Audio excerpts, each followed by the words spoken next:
ये प्रश्न नंबर 3 है, जिसमें का हम देखते हैं पहला प्रश्न। ठीक है, हल नंबर 1। पहला प्रश्न देखते हैं। पहला प्रश्न क्या बोल रहा है, देखो आपको एक आकृति दिया है 59 में, देखो डायग्राम पहले से बना दिया गया है। ठीक है, चलिए पहले मैं डायग्राम बना लेता हूँ, फिर आपको एक्सप्लेन करूँगा, ज्यादा समझ में आएगा। तो ये इस टाइप का आपको क्या है, एक डायग्राम दिया हुआ है। इस डायग्राम में क्या किया गया है, ये इस टाइप का एक शेप बना हुआ है ऐसा। ये अपना क्या है, ये केंद्र है, और यहाँ से यहाँ इसको मिलाया गया है, और यहाँ से इसको यहाँ मिलाया गया है। ये क्या किया गया है, यहाँ से यहाँ इसको मिलाया गया है। ये केंद्र बिंदु है O, ये P है, ये Q है, और ये जो है R। ठीक है, जहाँ इसकी वैल्यू दी है 50 बिंदु।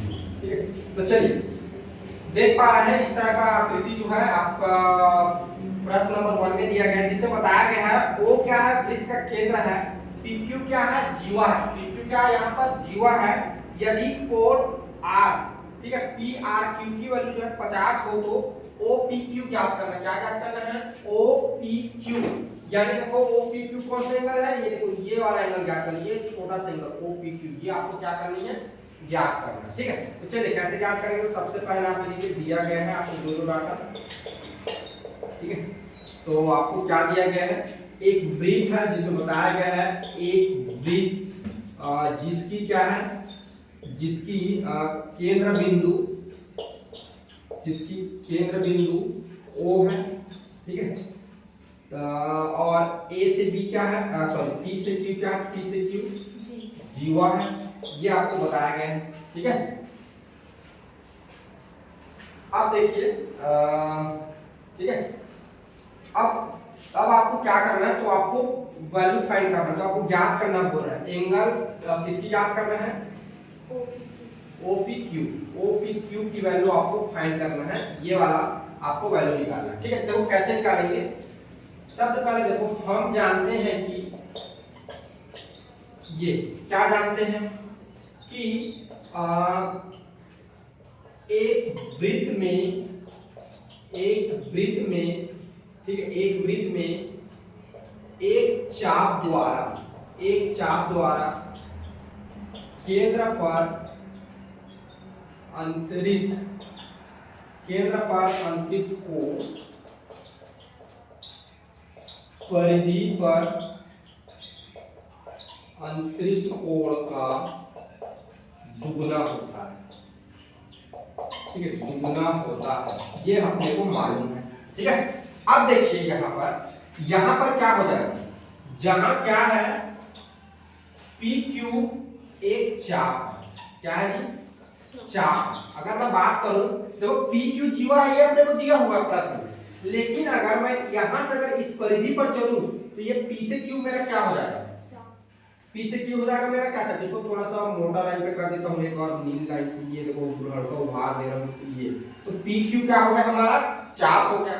अगर PQ हमारा चाप है तो इस PQ द्वारा आप देख पा रहे हो यहाँ पे एक कोण बन रहा है, क्या, केंद्र पे केंद्रीय कोण। ठीक है, और यहाँ पे जो बन रहा है इसको क्या बोलते हैं, परिधि कोण। तो परिधि पर बनने वाला कोण परिधि कोण, तो ये केंद्रीय जो कोण होगा ये परिधि पर बनने वाला कोण का क्या होगा, दुगुना होगा इसका। ठीक है, तो यहाँ पे क्या हो जाएगा, कोण POQ जो होगा, ये जो होगा बराबर होगा 2 इंटू कोण PRQ का, जहां पर POQ की वैल्यू अपने को नहीं दी हुई है, परंतु PRQ की वैल्यू कितना दिया हुआ है, 50 डिग्री दिया हुआ है। ठीक है, तो जब यहाँ पर क्या निकल जाएगा, POQ की वैल्यू यहाँ पर कितना निकल जाएगा, 100। कितना आ जाएगा, 50 दूनी कितना हो जाएगा, 100। यहाँ कितना मिल जाएगा, 100 डिग्री। आप देख पा रहे हैं इसकी वैल्यू अपने को कितनी मिल गई, 100 डिग्री मिल गया। अब अपने को इस एंगल का मान पता करना है। ठीक है, अब देखिए आप यहां पर देखो O से P और O से Q क्या है, O से P और O से Q क्या है, O से P और O से Q क्या है, त्रिज्या। क्या है ये, त्रिज्या है। और अपने को पता है त्रिज्या की जो लंबाई जो होती है एक वृत्त में क्या होता है, बराबर होता है। अगर मैं इसमें त्रिभुज ले लूं, देखो त्रिभुज POQ मान लूं, ठीक है, त्रिभुज POQ, तो यहाँ पर देखो ये वाली भुजा और ये वाली भुजा बराबर है, तो कौन सा त्रिभुज बन जाएगा? समद्विबाहु त्रिभुज। कौन त्रिभुज बन जाएगा? तब त्रिभुज एबीसी क्या होगा? एक समद्विबाहु त्रिभुज है। समद्विबाहु ये त्रिभुज है। देखो त्रिभुज लिखने के लिए मैं साइन बना दे रहा हूं ना, लिखना ही पड़ेगा, ठीक है। तो आप लोग को पता है समद्विबाहु त्रिभुज की क्या होती है? आमने सामने के कोण क्या होते हैं? बराबर होते हैं। माने विपरीत कोण क्या होता है? बराबर होते हैं। यहाँ पर क्या हो जाएगा? यहाँ पर आपका कोण OPQ जो हो बराबर हो जाएगा किसका? कोण OQP का। क्योंकि आपको पता है विपरीत कोण क्या होंगे? बराबर होते हैं। विपरीत कोण बराबर भुजा के, ठीक है, ऐसा लिखो ज्यादा अच्छा रहेगा। बराबर भुजा के विपरीत कोण, बराबर भुजा के विपरीत कोण किसके? त्रिभुज के ना, ऊपर लिख दो, इससे बार बार नहीं लिख रहा हूं, ठीक है। बराबर भुजा की क्या है? विपरीत कोण है। अब देखिए विपरीत कोण आपस में दोनों बराबर है। अब क्या करेंगे? जो एक त्रिभुज है OPQ में आप लोगों को पता है त्रिभुज OPQ में कोण एंगल क्या बोलना चाहिए? सभी कोणों का योग कितना होता है? सभी कोणों का योग कितना होगा? सभी कोणों का योग त्रिभुज में सभी कोणों का, सभी अंतः कोणों का योग लिखो ऐसा। त्रिभुज में सभी अंतः कोणों का योग, अंतः कोण मतलब अंदर बढ़ने वाला, अंतः कोणों का योग जो होता है ये कितना होता है आपका? 180 अंश होता है, ठीक है। तो यहाँ पर क्या हो जाएगा? यहाँ पर क्या हो जाएगा? कोण POQ प्लस कोण OPQ धन कोण OQP बराबर ये आपका हो जाएगा 80 अंश। अब देखो कोण POQ की वैल्यू हमने निकाल लिया 100 डिग्री प्लस, अब आप कोण OPQ और आप लोग देख पा रहे हो ये OQP जो है बराबर है OPQ का। तो इसके जगह मैं क्या लिख सकता हूँ? OPQ लिख सकता हूँ यहाँ से, ठीक है। ये बराबर हो जाएगा आपका 180 अंश। अब देखो ये आपका 100 डिग्री प्लस ये देखो OPQ दोनों ये हो जाएगा 2 into OPQ बराबर ये हो जाएगा आपका 180 अंश। जब 100 को उधर लेके जाऊंगा तो क्या हो जाएगा? माइनस का 100 हो जाएगा, ठीक है। तो 2 गुणा OPQ बराबर ये कितना हो जाएगा? 80 अंश, ठीक है। सो OPQ बराबर आपका आ जाएगा 80/2, ठीक है। तो कटेगा तो कितना आ जाएगा? 40। कितना आ जाएगा? 40। 2 एकम 2 चौक 2 शून्य, ये आपका आ जाएगा 40 डिग्री। तो अतः आपको क्या मिल गया? कोण OPQ बराबर कितना मिल गया? 40 डिग्री, जो आपसे पूछा गया है, जो आपसे क्या किया गया है? पूछा गया है। और देखो यहाँ पर और लिख सकते हैं कोण OPQ जो है बराबर है कोण OQP का। तो दोनों कोणों की वैल्यू क्या होगा? 40 डिग्री ही मिलेगा। मान लो बाई चांस आपको दूसरा वाला एंगल पूछ देता है, दोनों की वैल्यू पूछ देता है, तब इस कंडीशन में आप बता सकते हैं कि ये आंसर है, ठीक है। तो इस तरह से ये बनेगा, ठीक है। चलो नोट डाउन करो। देखिए प्रश्न 3 का दूसरा क्वेश्चन देखिए, इसमें आपका एक आकृति बना हुआ है जिसमें आपको बताया हुआ है, इस टाइप का दिया हुआ है कोण PBO, ठीक है। PBO ये आपको क्या करना है? ज्ञात करना है। जिसमें AOB, A से O और B की वैल्यू आपको कितना दे दिया है? 50 अंश दे दिया है। तो और कोण POQ इस वाले कोण की वैल्यू कितना दे दिया है? 75 अंश। तब आपको क्या करना है? इसकी वैल्यू फाइंड करना है। बोला कोण POB, POB, ठीक है। क्या ओ लिखा भी नहीं, सॉरी PBO, ये वाला कोण का मान ज्ञात करना है। किसका मान? ये PBO, इस वाले कोण की आपको वैल्यू फाइंड करनी है, ठीक है। तो चलिए इसको सॉल्व करते हैं। तो सबसे पहले आप लिखेंगे कि आपको क्या क्या दिया गया है, ठीक है। तो सबसे पहले हम लिखेंगे दिया गया है, ठीक है। तो अपने को दिया गया है एक वृत्त है, ठीक है। एक वृत्त है, C यानी सर्कल और O मतलब सेंटर, R जिसकी क्या है? त्रिज्या है। यहाँ पे आपको बताया गया है जो कोण दिया गया है, कोण दिया गया है, कौन कौन सा कोण दिया गया है? नाम कौन कौन सा? P ज्ञात करना। हाँ दूसरा कोण क्या? कौन कौन सा कोण दिया है? AOB बराबर 50 POB बराबर आपको दिया है 50 डिग्री। दूसरा क्या दिया हुआ है? AOB बराबर आपको दिया हुआ है, POB है 75 है। POB जो है, 75। अरे यार POB नहीं होगा, PQB होगा यार। पी क्यू बी जो है ये आपको दिया हुआ है 75, ठीक है। और इसमें आपको दिया पी ओ नहीं होगा, बी ओ पी होगा, ये बी ओ ए है, ए ओ बी बराबर आपको दिया है 50, ठीक है। ये आपको दिया होगा।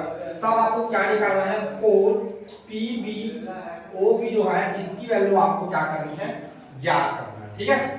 तो देखो इसकी वैल्यू हम कैसे ज्ञात कर सकते हैं, इसकी वैल्यू हम कैसे ज्ञात कर सकते हैं, इसकी वैल्यू हम कैसे ज्ञात कर सकते हैं, ठीक है। तो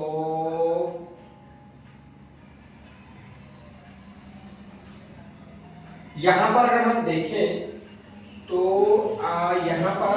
यहाँ पर आपसे P से B जो है ये केंद्र पर कोण बना रहा है। अगर देखो यहाँ पर थोड़ी इस बात को समझो, ये जो है देखो इसकी अगर मैं बात करूं, ये देखो A से B की बात करूं, किसकी बात कर रहा हूँ, A से B, आप ध्यान से देखना, मैं थोड़ा सा मोटा कर, A से B हमारा क्या है, चाप, और इस चाप द्वारा देख पा रहे हो केंद्र कहाँ है, यहाँ पर है, 50 का कोण बना रहा है। और इसी चाप द्वारा देखो ये जब यहाँ जाएगा तो इसी चाप द्वारा क्या बन रहा है, यहाँ पर कोण बन रहा है उस पॉइंट पर, ठीक है। तो इसकी थ्रू से हम क्या कर सकते हैं, इसकी वैल्यू पता कर सकते हैं। फिर इसमें क्या लगा देंगे, त्रिभुज का तीनों कोणों का योग, तीनों में 180 लगा देंगे, तो फिर हमको क्या मिल जाएगा, इसका मान मिल जाएगा। इसके हेल्प से ये निकालेंगे और फिर इन दोनों के हेल्प से ये निकालेंगे। चलिए इसको वैसे सॉल्व होगा। तो सबसे पहले आपको लिखना पड़ेगा, हम जानते हैं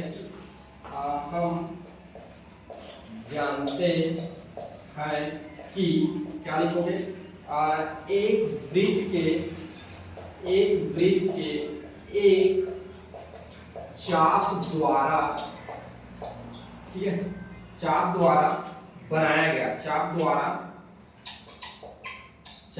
केंद्र पर, चाप द्वारा केंद्र पर बनाया गया कोण परिधि पर बनाया गया कोण का, ठीक है, बनाया गया कोण का दुगना होता है, ठीक है। इसको चाहो ऐसा भी लिख सकते हो, उसी चाप द्वारा परिधि पर बनाया गया कोण का दोगुना होता है, ठीक है। या तो इससे पता भी चल जाता है कि केंद्र द्वारा बनाया गया एक चाप द्वारा, यही चाप उसके द्वारा क्या गया परिधि पर, या तो लिख सकते एक चाप द्वारा तथा उसी चाप द्वारा, ऐसा भी लिख सकते हैं सेंटेंस में, ठीक है। उसी चाप द्वारा परिधि पर बनाया गया कोण का क्या होता है, दुगुना होता है, ठीक है। तो यहाँ पर देखो जहां क्या है, हमारा क्या है, AB क्या है, AB जो है ये क्या है, अपना चाप है, AB क्या है, चाप है, ठीक है। और यहाँ पर जो कोण होगा देखो AOB जो होगा ये अपना क्या हो जाएगा, केंद्रीय कोण, ठीक है, क्या हो जाएगा ये केंद्रीय कोण। और जो कोण हो गया APB ये अपना क्या हो जाएगा, परिधि कोण, परिधि पर बना कोण, परिधि पर पूरा लिख दो, बना कोण, ठीक है, बना कोण किसके द्वारा, AB चाप द्वारा, ठीक है। ये इसको भी पूरा लिखना चाहते हो लिख सकते हो, ये ऐसे OPB जो है केंद्र पर बना कोण किसके द्वारा बनाया गया है, AB, और ये लगा दो चाप द्वारा, ये देखो है, ठीक है। तो यहाँ पे क्या हो जाएगा, कोण AOB जो है 2 इंटू हो जाएगा कोण APB का, ठीक है। कोण AOB देखो, कोण AOB की वैल्यू आपको दिया 50 डिग्री, ये हो जाएगा 50 डिग्री बराबर 2 इंटू कोण APB, ठीक है। तो ये आपका हो जाएगा 50 डिग्री डिवाइड बाय 2, तो कोण APB बराबर आप आ जाएगा इतना, जब ये कटेगा तब ये आ जाएगा 25, तो कोण APB बराबर आपको हो जाएगा 25 डिग्री। जब यहाँ से ये कटेगा 2 एकम 2 25 अंश, तो इसका कितना आ जाएगा 25 अंश आ जाएगा। तो आपको इसकी वैल्यू कितनी मिल गई, इस एंगल की वैल्यू आपको मिल गई 25 डिग्री, कितना मिल गई 25 अंश, ठीक है। ये कोण P, यहाँ पर कोण की वैल्यू मिल गई 25 अंश, ठीक है। अब क्या करूं, अब एक त्रिभुज, ये वाला त्रिभुज कौन सा बन रहा है, PQ और बन रहा है B, PQB में, ठीक है। PQB में त्रिभुज के अंतः कोणों का योग, अंतः कोणों का योग कितना होता है 180 अंश। ठीक है, तो इनके अंतः कोण को ले लो तो ये हो जाएगा कोण APB धन आपका कोण हो जाएगा PQB और धन आपका कोण हो जाएगा PB। ठीक है, PBQ। ठीक है, बराबर ये हो जाएगा 180 अंश। ठीक है, तो यहाँ पर देखो इसकी वैल्यू है 25 अंश हमने निकाला है, PQB की वैल्यू इसमें दे रखा है 75 अंश है और धन कोण PBQ क्या करना है आपको निकालना है, ये हो जाएगा 180 अंश। ठीक है, तो यहाँ पर देखो कोण PBQ जो है बराबर 180 अंश, इधर जब जाएगा 75 25 जोड़ेंगे कितना हो जाएगा 100, तो कोण PBQ की वैल्यू जो है ये आपका कितना आ जाएगा 80 अंश। कितना आ जाएगा 80 अंश। अब देखो कोण PBQ देखो थोड़ी ध्यान इधर देखो, कोण PBQ यहाँ क्यों लिख रहा है तो इसी को हम क्या लिख सकते हैं PBO लिख सकते हैं, लिख सकते हैं ना PBO, क्योंकि Q जो है इसमें पूरा पूरा O दे दिया, ये ही साइड की बात हो रहा है। तो अतः क्या हो जाएगा कोण PBQ जो है एक्चुअल में बराबर है कोण PBO का, और इन दोनों की वैल्यू कितना आ जाएगा 80 अंश। कोण PBO है आपका 80 अंश। ये आपका मिल गया उत्तर। ठीक है, कितना आ जाएगा 80 अंश। देखो प्रश्न नंबर 3 जिसमें क्या है x का मान याद करना है और o जो है वो है वृत्त का क्या है केंद्र है। ठीक है, तो इस टाइप का आपका एक डायग्राम बना हुआ है, इस डायग्राम में आपको किसकी मान याद करना है, इस x की वैल्यू निकालना है। ठीक है, देखो कैसे निकलेगा, तो यहाँ पर देखो सबसे पहले अगर मैं बात करूं a से c का, ये क्या है मेरा a से c क्या है चाप है, a से c मेरा क्या है चाप है, और इस चाप द्वारा केंद्र पर बनाया गया कोण कौन सा है 70। ठीक है, और इसी चाप द्वारा परिधि पर बनाया गया कोण क्या है ये। ठीक है, तो इस डाटा का यूज करके मैं क्या कर सकता हूँ इसकी वैल्यू फाइंड कर सकता हूँ। सबसे पहले हमें क्या करना है इस एंगल B की वैल्यू फाइंड करना है। तो यहाँ पर आप लिखोगे हम जानते हैं कि अपनी जानकारी को हम जानते हैं कि क्या जानते हैं। ठीक है, एक वृत्त के चाप द्वारा बनाया गया केंद्रीय कोण परिधि कोण का दुगुना होता है। क्या होता है परिधि कोण का दुगुना होता है। ठीक, क्या होता है परिधि कोण का दुगुना होता है। यहाँ पर देखो जो कोण है AOC जो है, ठीक है, चाप कौन सा है AC द्वारा बनाया गया, ठीक है, केंद्रीय कोण है। क्या है केंद्रीय कोण है, किसके कहां पर बना रहा है केंद्र पर बना रहा है। ठीक है, और कोण जो है आपका ABC जो है आपका चाप AC द्वारा बनाया गया क्या है परिधि कोण है। क्या है परिधि कोण है, ये आप किस पर बना रहा है परिधि पर बना रहा है। तब इस डाटा से क्या हो जाएगा जो कोण होगा कोण AOC जो होगा 2 इंटू होगा कोण किसका ABC का। ठीक है, A और B की वैल्यू जो है यहाँ पर दिया हुआ है 70 अंश। ठीक है, तो 2 इंटू ABC हो जाएगा, तो कोण ABC की वैल्यू जो हो जाएगी 70 अंश बटा क्या हो जाएगा 2, तो कोण ABC बराबर आपका हो जाएगा 35 अंश। कितना हो जाएगा 35 अंश। जब ये कटेगा तो ठीक है, क्योंकि 2 एकम 2 या 6 एक बन गया 2 पंचे 10, तो ये कितना आएगा 35, तो कभी कितना आएगा 35 अंश। यानी इस वाले कोण की वैल्यू हमको कितना मिल गया 35 अंश।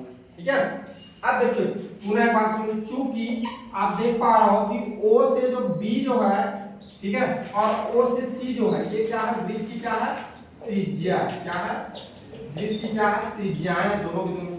अब देखो ये दोनों त्रिज्याएं हैं O से C O से B, तो ये दोनों की वैल्यू क्या होगी बराबर है। अगर मैं एक त्रिभुज ले लूं COB ये त्रिभुज ले लूं तो इस त्रिभुज कौन सा त्रिभुज बन जाएगा? समद्विबाहु त्रिभुज बन जाएगा। ठीक है, अगर ये समद्विबाहु त्रिभुज बनेगा तो हमको पता है समद्विबाहु त्रिभुज के आमने सामने के भुजा बराबर होते हैं और उसके विपरीत जो कोण होते हैं वो भी क्या होते हैं? बराबर होते हैं। तब क्या हो जाएगा? तब क्या हो जाएगा? यहाँ पर जो कोण है, ठीक है, कौन कौन सा कोण है? देखो OCB जो है बराबर हो जाएगा, देखो कौन कौन सी भुजा है? ये वाली भुजा और ये वाली भुजा। ठीक है, ये वाली भुजा और ये वाली भुजा जो है क्या है? बराबर है। इस भुजा के सामने वाला कोण ये और इस भुजा के सामने वाला कोण ये, तो यहाँ पर क्या हो जाएगा? कोण OCB जो है बराबर हो जाएगा कोण ABC का। ये देखो ABC पे या बोल सकते हैं OCB लिख लो, इसको OCB लिख लो, ये ज्यादा अच्छा रहेगा। इस त्रिभुज OCB, ठीक है, क्यों? क्योंकि आपको पता है बराबर भुजा के क्या है? एक त्रिभुज के, ऐसा लिखो, एक त्रिभुज के बराबर भुजा के आमने सामने के कोण, आमने सामने के कोण या विपरीत कोण ऐसा भी लिखा जा सकता है, ये क्या होते हैं? बराबर होते हैं। ठीक है, तो यहां पर देखो कोण ACB और OCB की वैल्यू जो है 35 अंश है, जो हमने ऊपर फाइंड कर ले तो आता है आपका जो है कोण OCB जो होगा ये आपका आ जाएगा 35 अंश। कितना आ जाएगा? 35 अंश। ये आपका हो गया आंसर। ठीक है, देखिए ये प्रश्न नंबर 4 जिसमें क्या है? इस टाइप का डायग्राम दिया हुआ है। इसमें आपको बोल रहा है एक वृत्त है जिसका केंद्र क्या है? O है और यहाँ पर जो एंगल बन रहा है वो कितना है? 130 डिग्री है। ठीक है, तब आपको क्या करना है? ये वाले जो कोण है, ठीक है, ये वाला कोण RSQ वाला जो कोण है जिसको x लिया हुआ है, इस x डिग्री का आपको क्या करना है? वैल्यू फाइंड करनी है। ठीक है, तो चलिए कैसे करेंगे? तो सबसे पहले आप लोग देखो कि यहाँ पे POQ, ठीक है, अपने को क्या है? ये वाली त्रिज्या, ये वाला क्या हो जाएगा? ये अगर Q से R में बात करूं तो ये मेरा बन जाएगा 4। क्या बन जाएगा? 4। ये वाला 4 बन जाएगा, तो थोड़ा मोटा कर दिया। अगर ये 4 है तो इसके द्वारा केंद्र पर यहाँ पर एक कोण बनाया जा रहा है और इसके द्वारा परिधि पर कोण बनाया गया कोण क्या है? ये है। तो अगर केंद्र का कोण पता चल जाए तो इसका मान निकाल सकता हूँ।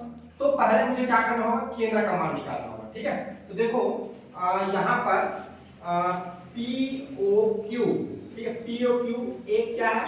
सरल रेखा। क्या है? सरल रेखा। ठीक है, तो यहाँ पर देखो कोण POR होगा धन ROQ जो होगा, इन दोनों का योग क्या होगा? 180 अंश होगा।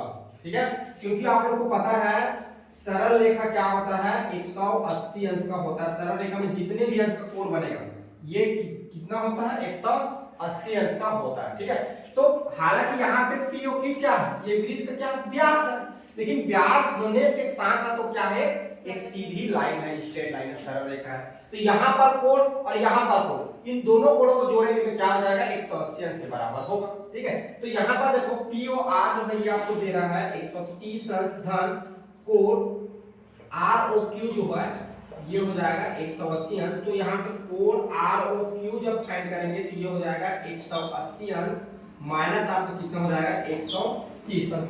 यहाँ से देखो कोण ROQ बराबर आपका कितना निकल जाएगा? 50 डिग्री। कितना हो गया? 50 डिग्री। ये ठीक है, अब देखिए, अब देखो, अब यहाँ पर लगाएंगे। हम जानते हैं कि ठीक है, एक वृत्त के चाप द्वारा, ठीक है, केंद्र पर बना कोण, ठीक है, उसी चाप द्वारा परिधि पर बना कोण का दुगुना होता है। दुगुना होता है, दुगुना। ठीक है, ये दुगुना। ठीक है, तो यहाँ पर देखो माना नहीं है, जहां क्या हो जाएगा? जहां क्या है? ये Q से R को क्या लेंगे? Q से R चाप है। क्या है ये? चाप।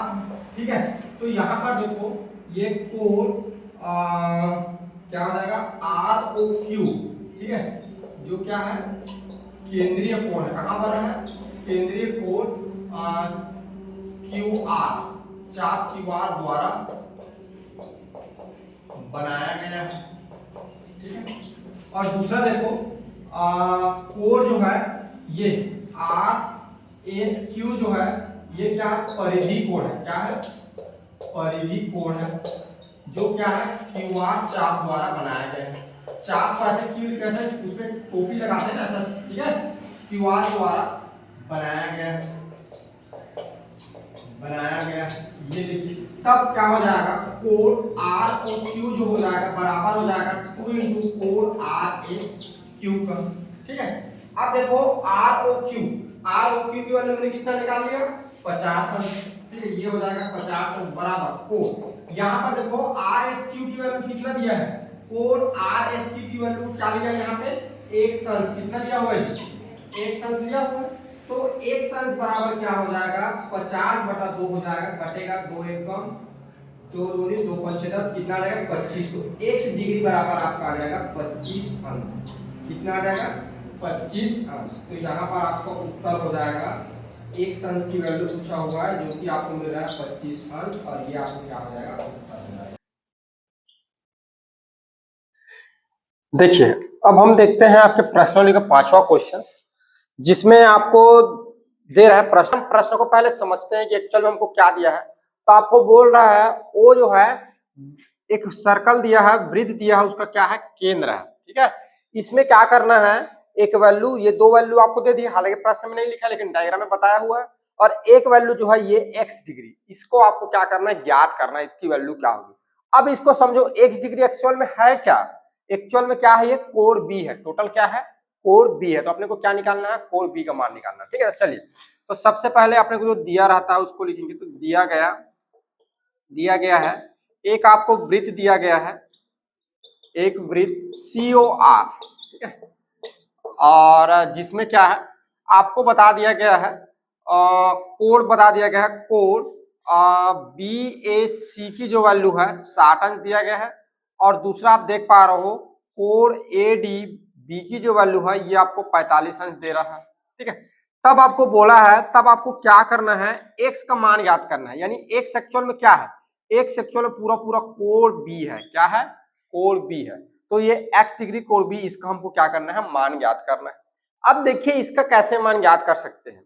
तो आप लोग अगर मैं बात करूं यहां पर, जैसे कि आप लोग देख पा रहे हो, अगर मैं इसकी बात करूं, ये देखो ये क्या है अपना, ये अपना क्या है जीवा है, ये क्या होगी SB क्या है जीवा है, और SB क्या हो गया हमारा चाप हो गया। ठीक है, तो हमने एक प्रमेय पढ़ा हुआ है, तो ये वृत्त, ये जीवा और चाप दोनों मिल जाता है तो क्या बन जाता है वृत्त खंड, क्या बन जाता है वृत्त खंड। तो ये क्या हो गया हमारा वृत्त खंड हो गया।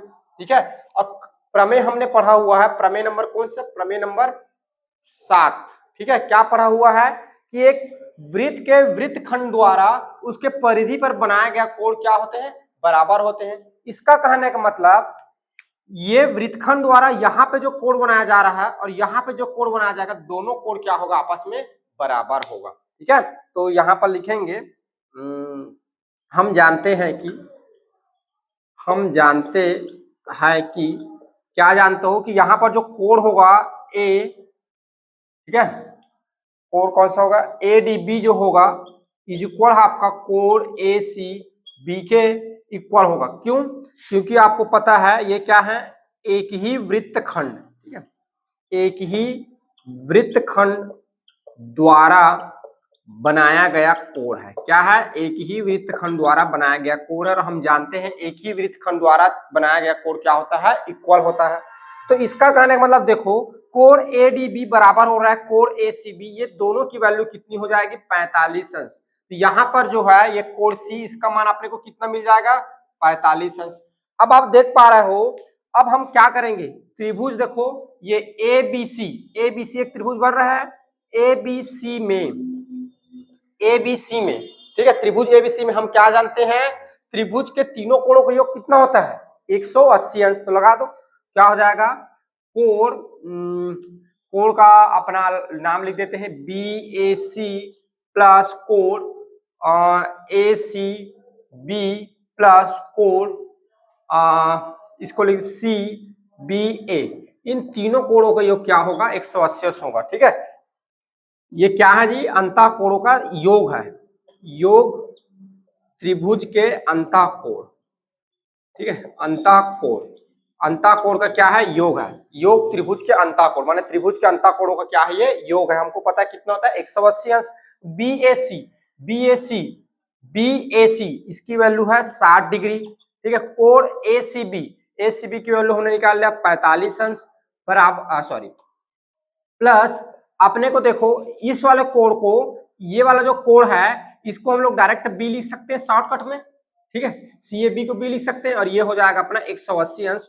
सो कोण बी बराबर 180 अंश, इन दोनों को जोड़ेंगे तो 60 और 45 जुड़ेगा तो 105 हो जाएगा, और उधर जाके क्या हो जाएगा माइनस 105 डिग्री हो जाएगा। ठीक है, तो कोण बी में, कोण बी में कोण बी में कितना हो जाएगा 60 और 40 कितना होगा 105 उधर गया और इसमें से घटेगा तो कितना आ जाएगा 75 अंश। ठीक है, कोण बी की वैल्यू क्या है x डिग्री है, तो x की वैल्यू आपको कितना आ जाएगा 75 अंश, ये आपका हो जाएगा उत्तर। ठीक है, x का मान आपको मिल जाएगा 75 अंश, यानी जो कोण x है उसकी वैल्यू हो जाएगी आपका 75 अंश। ठीक है, ऐसा समझ में इस तरह से बनेगा। चलो लिखो, देखिए ये प्रश्न नंबर आपका 8, जिसमें आपको बोला गया है, एक आपको वृत्त दिया गया है, क्या दिया गया है आपको, एक वृत्त दिया गया है जिसका केंद्र बिंदु क्या है O है। ठीक है, और इसमें क्या है O से D जो है लंब है किस पर, AB पर।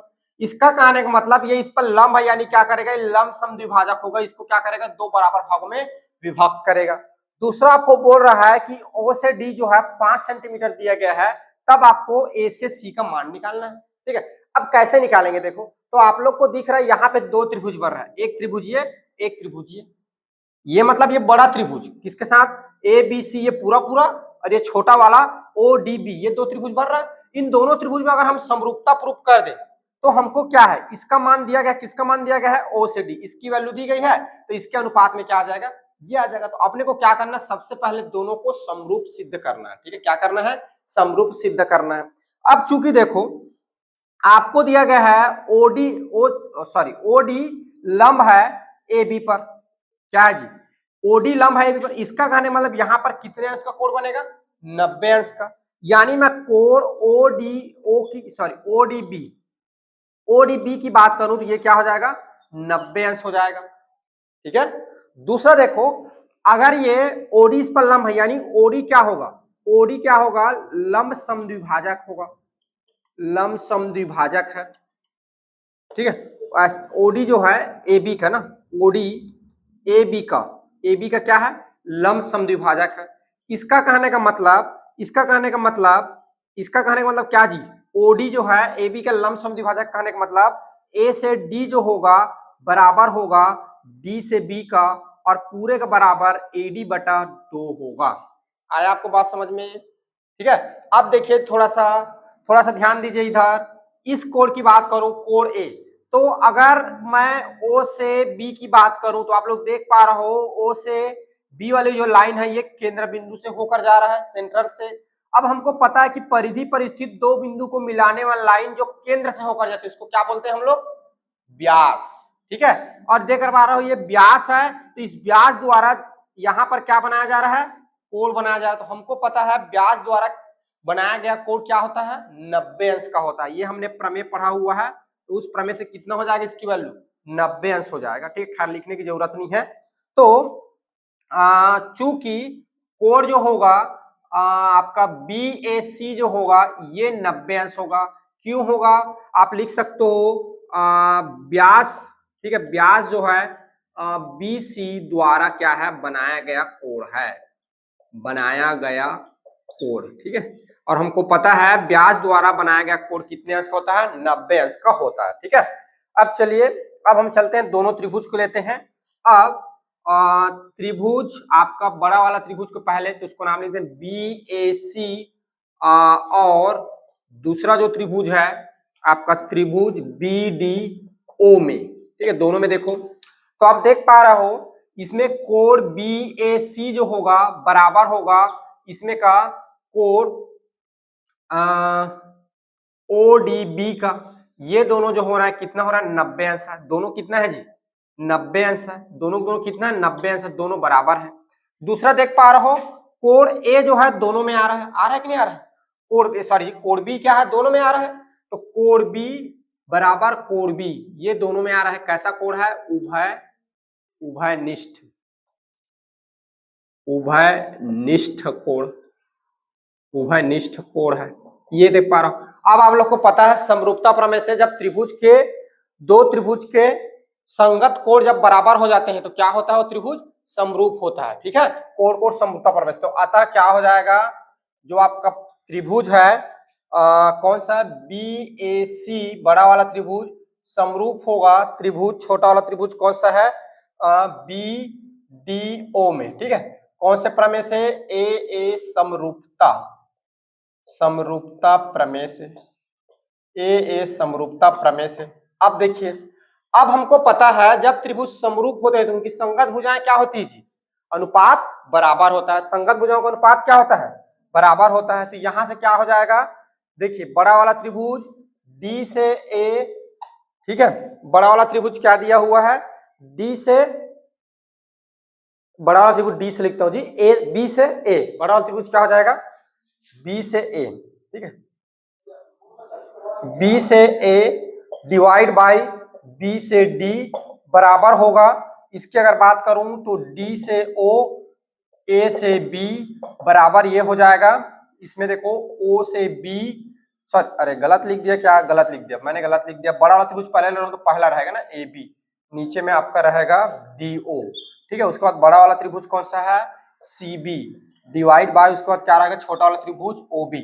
आप याद रखेंगे यहाँ पे किसको लिए हमने बड़ा वाला त्रिभुज पहले नेम लिया है उसका छोटा वाला त्रिभुज नेम लिया, तो यहाँ पर बड़ा वाला त्रिभुज की भुजा ऊपर में रहेगा और छोटा वाला त्रिभुज का नीचे में रहेगा। इस क्रम को आप याद रखेंगे। ठीक है, क्या है ये समरूप त्रिभुज के क्या है संगत भुजा है। क्या है ये समरूप त्रिभुज की संगत भुजा, और हमको पता है समरूप त्रिभुज की संगत भुजा क्या होती है अनुपात बराबर होता है। अब यहां से देखो ओ से डी अब हमको पूछा क्या है ओ से डी दे दिया गया है। ठीक है, ओ से डी दे दिया गया है और हमको पूछा क्या है क्या निकालना है ए से सी निकालना है। तो ए से सी वाला ए से सी कौन सा भुजा है ए से सी वाला मैंने लिया ही नहीं क्या, एक मिनट थोड़ा चेक करता हूं ना। ये जो है ए से सी है, देखो ये गलती से मैंने लिख दिया ये सॉरी, ये जो है ए से सी है ना, गलती हो गई। देखो बी से ए फिर ए से सी और फिर सी से बी। ठीक है, उसके बाद बी से छोटा वाले में डी फिर डी से ओ फिर ओ से बी। ठीक है, ये गलती हो गई। अब देखो इन दोनों को ले लो, इन दोनों ओ बी इनको लो इसको लो, इन दोनों को लेना है अपने को, इन दोनों को ले लो। देखो तो A C divide by D O बराबर C B divide by O B. मैंने क्यों लिया इस चीज को अभी थोड़ा सा हम आगे सॉल्व करके समझ में आएगा। ए सी की वैल्यू अपने को निकालनी है और डीओ की वैल्यू कितनी दी हुई है 5, कितना दिया हुआ है 5 सेंटीमीटर। एसी अपने को फाइंड करना है और ओडी की वैल्यू डीओ या ओडी एक ही बात है ना, डी से ओ बोलूं चाहे ओ से डी बोलूं एक ही बात है, कितना 5 है। अब यहां से देखो ये सी से बी को थोड़ा सा ध्यान दो बच्चे लोग, इधर सी से बी को मैं क्या लिख सकता हूं 2 ओ बी लिख सकता हूं। देखो लिख सकता हूं जी सी से बी की, देखो सी से बी में क्या करूंगा सी से बी में सी से इतना और इतना दोनों क्या होगा बराबर होगा, तो इनको क्या लिख सकता हूँ 2 इंटू ओ बी लिख सकता हूँ। क्यों क्यों क्यों क्यों, देखो थोड़ा बातों को समझो। ओ से बी क्या है त्रिज्या और ओ से सी क्या है त्रिज्या और सी से बी क्या है व्यास। तो व्यास क्या होता है त्रिज्या का 2 गुना होता है, तो सी से बी क्या हो जाएगा व्यास और ओ से बी क्या हो जाएगा त्रिज्या। ठीक है, इसको आप लिखना चाहे तो लिख सकते हो, ये अपना क्या है व्यास है और ये अपनी क्या है त्रिज्या है, और अपने को पता है व्यास क्या होता है त्रिज्या का 2 गुना होता है। ठीक है, तो अब देखो यहां से बी बी कैंसल आउट। ठीक है, तो ए सी बराबर क्या हो जाएगा 5 उधर जाएगा तो 2 गुणा 5, सो ए सी बराबर आपको कितना मिल जाएगा 10। अब इसका इकाई क्या है, इकाई क्या ली है जी यहाँ पे क्या दिया सेंटीमीटर, तो इसकी वैल्यू भी क्या मिल जाएगा सेंटीमीटर। तो अतः ए सी की वैल्यू आपको मिल गया 10 सेंटीमीटर और ये आपका हो गया आंसर। तो इस तरह से सॉल्व करेंगे। पहले क्या करना है आपको समरूपता बतानी है, समरूपता बताने के बाद आपको पता है जब त्रिभुज समरूप होंगे तो क्या होंगे उनकी संगत भुजाओं का अनुपात क्या होता है बराबर होता है। अब थोड़ी सी इधर ध्यान दो, मैंने इसको क्यों लिया क्योंकि मैंने देखा यहाँ पे कि ये OB आ रहा है और ये CB आ रहा है, तो OB CB को मैं क्या कर सकता हूँ, डबल OB लिख सकता हूँ, तो यहाँ से OB कट जाएगा क्योंकि उस भुजा की वैल्यू मुझे नहीं पता, तो इसलिए मैं इसको ले रहा हूँ, इसको नहीं ले रहा हूँ। ठीक है, तो इसको लेने के बाद फिर वैल्यू पुट करो, तिर्यक गुणा करो, फिर इतना आंसर आ जाएगा। ठीक है, चलो लिखो इसको।